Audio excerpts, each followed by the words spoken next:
Moving abroad can seem like a dream, right? More money, better lifestyle, new experiences. But let's be real. I've been on the both ends of this journey, before and after moving abroad. In this video, I'm breaking down exactly what you need to do to land a job abroad without losing your mind. Trust me, by the end of this video, you'll have clear action points to make it happen. But before we start, I'm Tanmay, a full-time data analyst and a part-time YouTuber living in Ireland. On this channel, I share my tips, experiences, and insights to help you navigate through your 20s. I'm not a guru. Consider me as a friend who is figuring out himself as well as sharing the knowledge through these videos. So without further ado, let's start. This video I've divided into 4 sections. First is choosing the right country and the job title.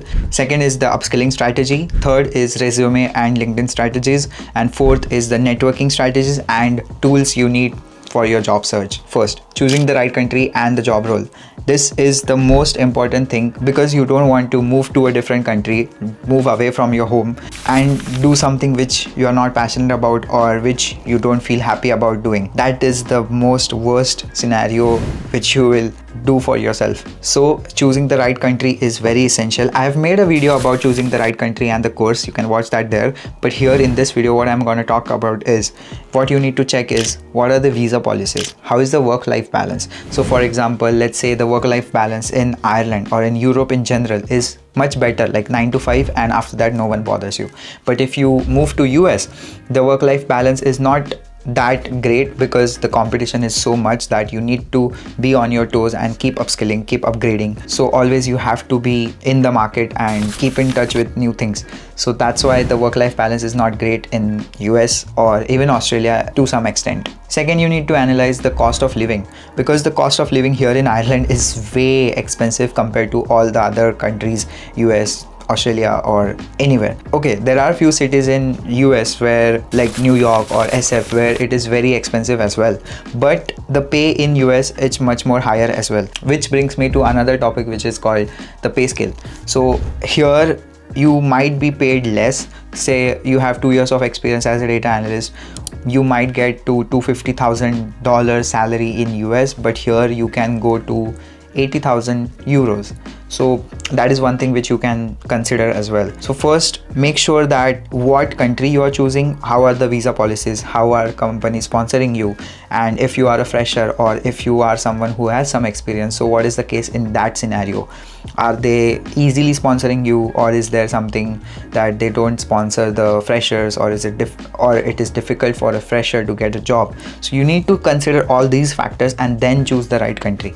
After that, you need to choose a right job role. So in that sense, let's say you have 3-4 job roles in your mind. For example, data analyst, data engineer, cloud engineer, or software developer. So what you have to do is go to LinkedIn, check the job description posted on the jobs advertisement on LinkedIn, and then check what are the skills required, what is the experience level required, what is the expected salary which people are paying to such jobs. Because maybe you are just looking at a number or salary wise. Let's say you read on Glassdoor that data analysts are paid really well, but what if you don't love that job? So in my case, I am a data analyst, but I love doing the technical side. I don't like making dashboards and BI and all that. Well, I know how to do it, but I'm not passionate about it. I want to be in a technical side. So when I was being interviewed, I just told them that I'm more interested in the technical side of it. So I am doing data analysis as well as doing some data engineering tasks like ETL processes, transforming data and everything. Well, that's another discussion, but I think you get the point. You need to see what are the skills required and then judge whether you are interested in that job profile or not, because trust me, it is very essential because you will be spending at least 3 to 4 years into that domain and you don't want to regret your every single day of your work life. And there's one more trick which you can do is, while researching about the perfect job role, is go on YouTube and search day in a life of a data analyst, day in a life of a data engineer, day in a life of a software developer, and see if what they are doing is something which you are passionate about or which you are interested about. You can use ChatGPT to will give you some prompts. What I did is I told ChatGPT that this is my career background, this is what I'm interested in, these are my skills, and can you suggest 3 to 4 career paths which I can choose I'm interested in. Then it gave me a recommendation and I chose that, and then searched on LinkedIn, got to know the things, went to YouTube, saw a day in a life, and then finally boiled down my research to, okay, I want to be a data analyst and slightly towards data engineering side so that I can do the ETL and technical stuff more often. And that's how you do it. Also on YouTube, what you can do is you can check on the channels, like for example my channel is more on moving abroad and all that stuff, and I have been in Ireland, so I know ins and out about Ireland. So you can ask professionals, let's say you're planning to move to US or Canada or Australia or any other country, then you can connect with them and ask them how is the scene for this particular domain, connect with the individuals. But this is how you should finalize your country and the job role, because it is very essential. By the way, here's a quick thing. Planning to study abroad seems like a never-ending checklist. You need to look for the right country, you need to choose the right course, write the SOPs, make the application, and then file your own visa. It's a lot, right? That's where Uniflik study abroad community comes into picture. I know they are not just any other consultancies. They have a community first led approach where you can connect to previous batch students who have already been in your shoes, and Uniflik study abroad community really expertise in UK and Ireland specifically. Plus they handle everything right from course selection, writing the SOPs, making the application, and filing your visa. They cover it all. The best part, it's free. Well, technically you are supposed to make a 799 rupees payment, but if you are using the code TAN300 then you have to make 499. Basically you got a 300 rupees discount, but once you get the college acceptance letter, then they'll refund the amount back to you. So if you are serious about studying abroad, just drop them a text. I have linked the WhatsApp down below. Click on that and drop them a text using the coupon code TAN300. They'll be happy to connect with you free of charge and help you figure out the next steps. If you find that the fit is good, then you can make the payment and go through the process. Link is in the description. Check them out and let's move forward in the video. Let's move to the next section, upskilling yourself. Okay, finally, let's say you have decided to be a data analyst. To have a reference point, I'll consider data analysis, and I have done that myself. So I'll just share through my personal experiences. So let's say you have decided to become a data analyst. Now what you have to do is go to LinkedIn again, search for data analysis, put down your experience, let's say entry level for example, and now you will see the job listings about data analysis which are for entry level or internships kind of things. Now go to that job description and analyze what are the skills required, how much experience is required. I mean, it's an entry level job, so there won't be any as such, and check what is the degree required. Is there a master's or bachelor degree requirement of computer science or any particular as such? And then once you have all these three things, let's say from the job description you analyze that SQL is required, Python is required, so now list down what is the requirement. Once you have the requirement, step 2 is first go to ChatGPT, put down that I am planning to be a data analyst and these are the skills required to become a data analyst and get hired as one. Give me a step-by-step roadmap for 100 days, where you can add one more to this prompt is the time that I will be spending 3 to 4 hours a week for this thing. Include projects, include YouTube tutorials, and includes relevant link or resources, and then it will give you whole 100 days roadmap. You don't have to stick to it completely, but that's a good starting point. Now you have to start taking action towards it. What I recommend is first do this, and there's one YouTube channel called Free Code Camp. If you are doing technical stuff, then go to YouTube and search them, and there would be a tutorial, a 1 or 2 hour long tutorial. Sit through that, learn the SQL and all the skills, and start building project. Dedicate first month to learning the skill, learning the tools, and dedicate the second month to actually implementing what you have learned. Now that's the free approach. There's one approach as well. If you are more like me who loves structured knowledge, then I would recommend invest in a course which has all the details about tools and technologies and all the fundamentals, as well as it will also include one capstone project, or choose a course which has at least one project. So you can go to Udemy, you can go to Coursera and check the courses and do it. And of course you have ChatGPT at your hand. You can ask him that, okay, now I have learned SQL, give me one project which I can do to test my knowledge, or give me some questions which I can then reply in terms of SQL queries and check if that is correct or not. There's one more resource called Roadmap, which you can check to get a roadmap about a particular domain you are interested in, and then start learning from there. Now you have everything. You have 100 days resources, you have all the resources, everything. One thing which will lack is taking action, and maybe you will procrastinate because you don't know where to go and there would be so many uncertainties. At least that was the case with me. Like, I used to procrastinate a lot because I had everything at my fingertips, but I was not taking action, and I was just mental masturbating, like, oh, I'll do this, this seems cool, let's pull that, let's download this resource, let's sign up to newsletters and all that stuff.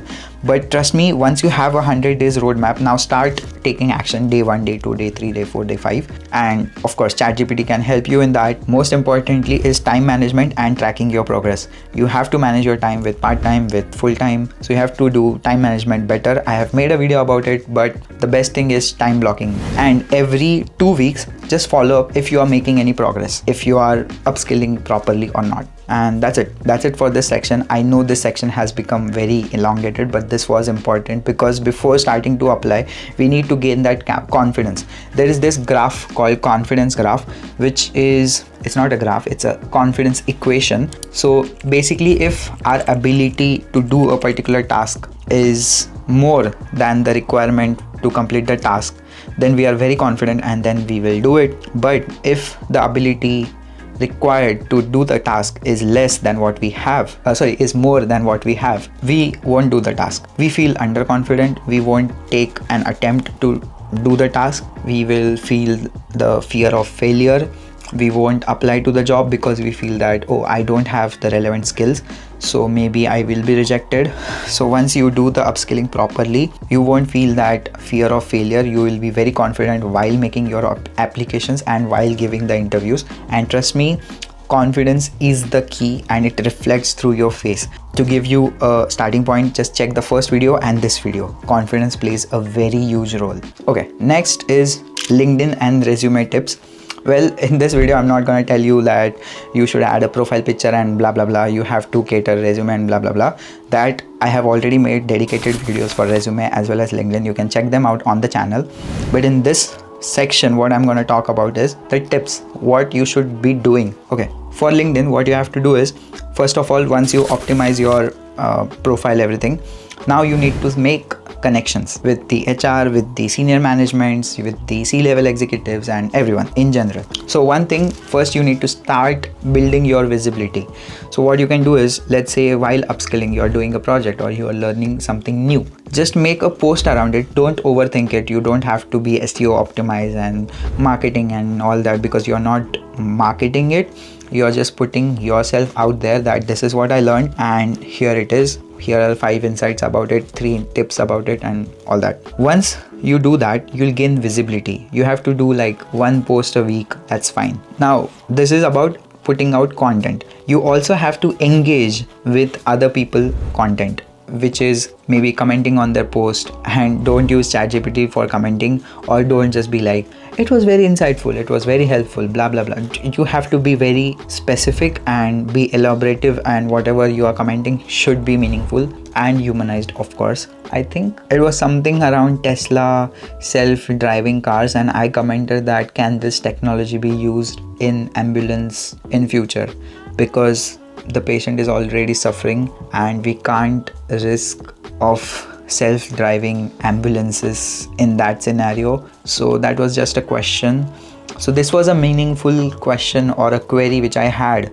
I don't remember exactly, but this is what I had, and it got immense response, and the conversation striked, and then we connected on personally and blah blah blah. So that's how meaningful comments are important. So that's one thing. Next, let's say you have targeted a particular job role, let's say data analyst. Now you have to find out companies which you would love to work in. So for example, let's say Apple, you want to work in Apple.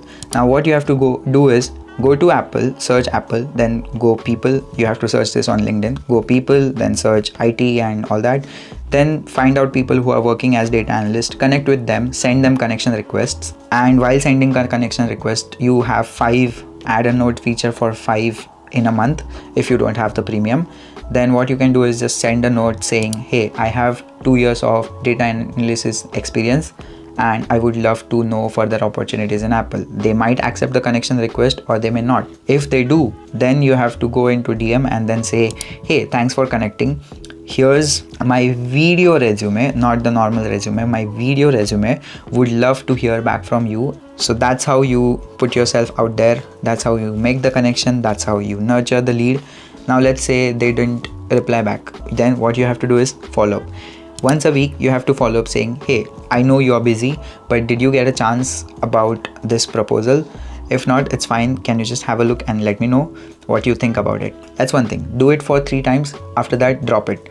What you have to do then is, after 3 times, even if the person is not replying, then start commenting on their post, and meaningful comments, right? So that they will gain the visibility of your name, that, oh, this guy has been commenting since a while, I should check the DM. So you can check, then he or she can check the DM and then reply you back or something like that. If that doesn't happen after 3-4 times of you commenting and engaging and all that, then drop it. Now, one more thing is asking for referrals.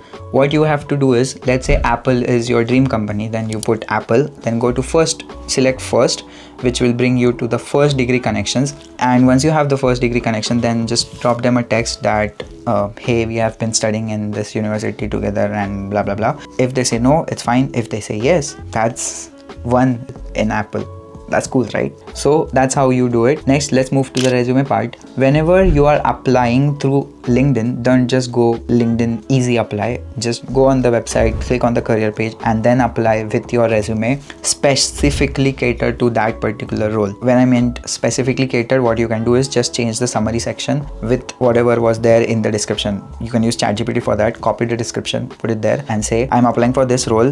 Do you think the ATS is matching? If not, then let me know what keywords are missing and I'll include that in the summary section. And you do it yourself. Don't ask ChatGPT to write your resume. Get a brief idea about it and then write it yourself, because trust me, 90-80% of the content out there now is all AI generated. That's how you apply using your resume. And there's this one mistake which everyone does when making the resume. Please check whether there is a specific format of a resume which is needed in the country which you are living in. So what I did was, I had the Indian resume format and I was applying to job. I literally got rejection within 30 minutes, which was clearly because I didn't get selected through the ATS system, because 30 minutes mein reply aana is very difficult for an HR.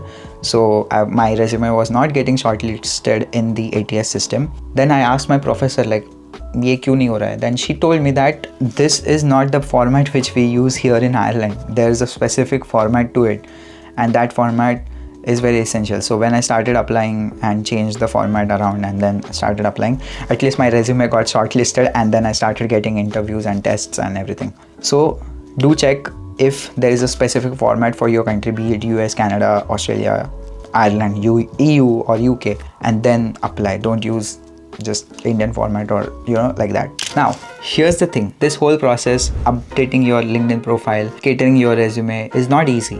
So I have a service where you can hop on a Zoom call with me, and then we can analyze your resume. I can analyze your LinkedIn profile, give you actionable pointers which you can start working on right away to improve your LinkedIn and resume game and job application process in general. If you are interested in that, it's a paid service. The link is in the description. You can book a call as per your convenience, and I would be more than happy to help you out. If you at any point find that this service is not satisfactory and didn't add any value, it is 100% refund policy.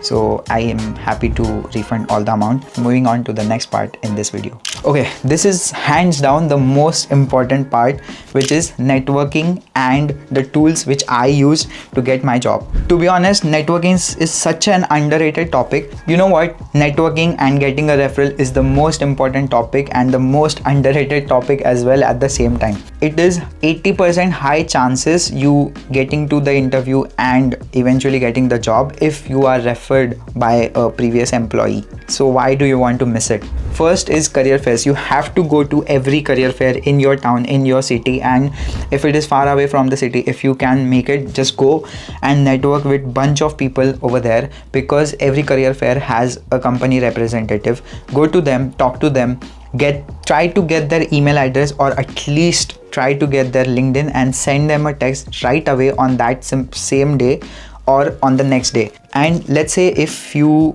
didn't get a chance to have a very good conversation with one of the representatives, it's fine. Just try to get their email address and then later on, once you're home, you can just drop him an email that, hey, we met and blah blah blah, here's my resume, I would love to apply at your company for this position which you were advertising and which we talked about, and etc etc. To be honest, maybe even if you didn't have the conversation, they won't be able to remember so many people in the meeting, so it's fine, you can just pull that trigger and drop them a email. Funny part, I'll tell you my story.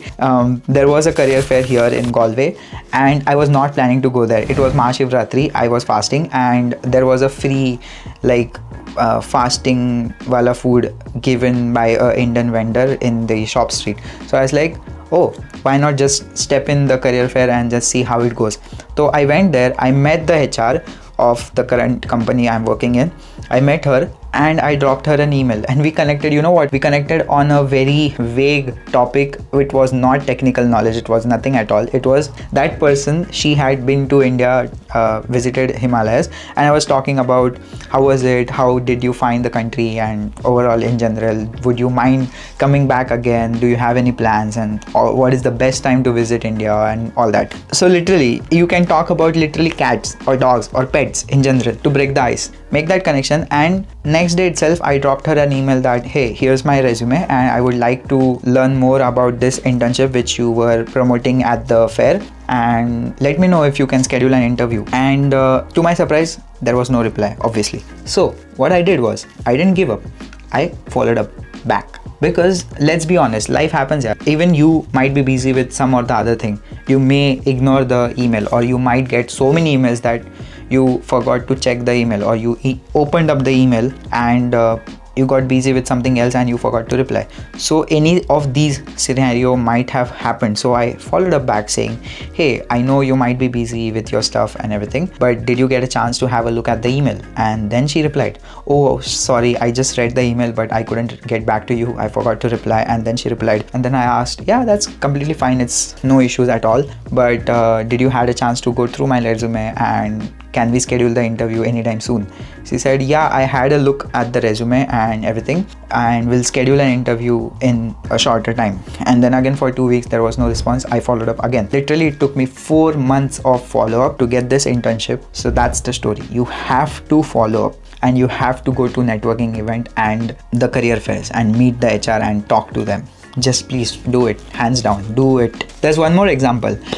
There's this company which I would love to work in, or not, but I'm interested in knowing how the ins and outs are. So I connected with the person in that company, but obviously they didn't reply back and didn't send a connection request and didn't accept it. But there was this networking event which I saw on LinkedIn that it is happening in my town. I literally went there. It was about discussing about blockchain and crypto and everything. So I was like, okay, why not? Let's go. I went there, I met the people, and to my surprise, those guys are good friends with the person who I want to connect with, and now they are not very close friends, but at least in talking terms with me. So which means if I want, I can say, hey, would you mind just introducing me to your friend? I mean, I'm just one friend away with talking to that person. You never know how networking can change the whole game of your life. So please, networking is highly recommended and is very essential. And there's this saying, third time is the charm. So implement that for your follow-ups. Follow up at least 3 times and engage and all that LinkedIn. Secondly, you can go to the local website. So for example, there is this website called irishjobs.ie. Reach out to them, send your resume, send your video resume. If you want, you can check my video resume on my LinkedIn profile. It's there in the featured section and pinned down first itself. Send them that, have a chat and see how are the next prospects in your terms. The worst is they'll say no, but what if they say yes? You get a job, right? So try that, and this is how you can do it. I think that sums up the video. To summarize, first, figure out what job role you want to go, watch YouTube tutorial, day in a life and all that. Second, figure out the job description for the role which you are going, put it on ChatGPT, get a roadmap and start taking action. Manage your time properly, do not procrastinate. Then make your LinkedIn and resume intact. There are a few tips which I shared, that visibility, increase your visibility through posting, through engaging with comments and everything, and that's how you can roll. Fourth thing is networking, and the tools like local websites and networking career fairs are very important. So these are the 4 steps. Oh, one more thing, start upskilling right now. And yeah, that's it. I have all the videos, resume, LinkedIn, time management, everything on the channel. Feel free to check them out. And if at all you like this video, if you haven't yet, a subscribe would be really cool, and a like would be cool as well, because then it will help the algorithm to know that this video is really good, and it will send this video to all other people who really need it, like yourself. And that's it. Thank you so much. See you in the next video. Bye.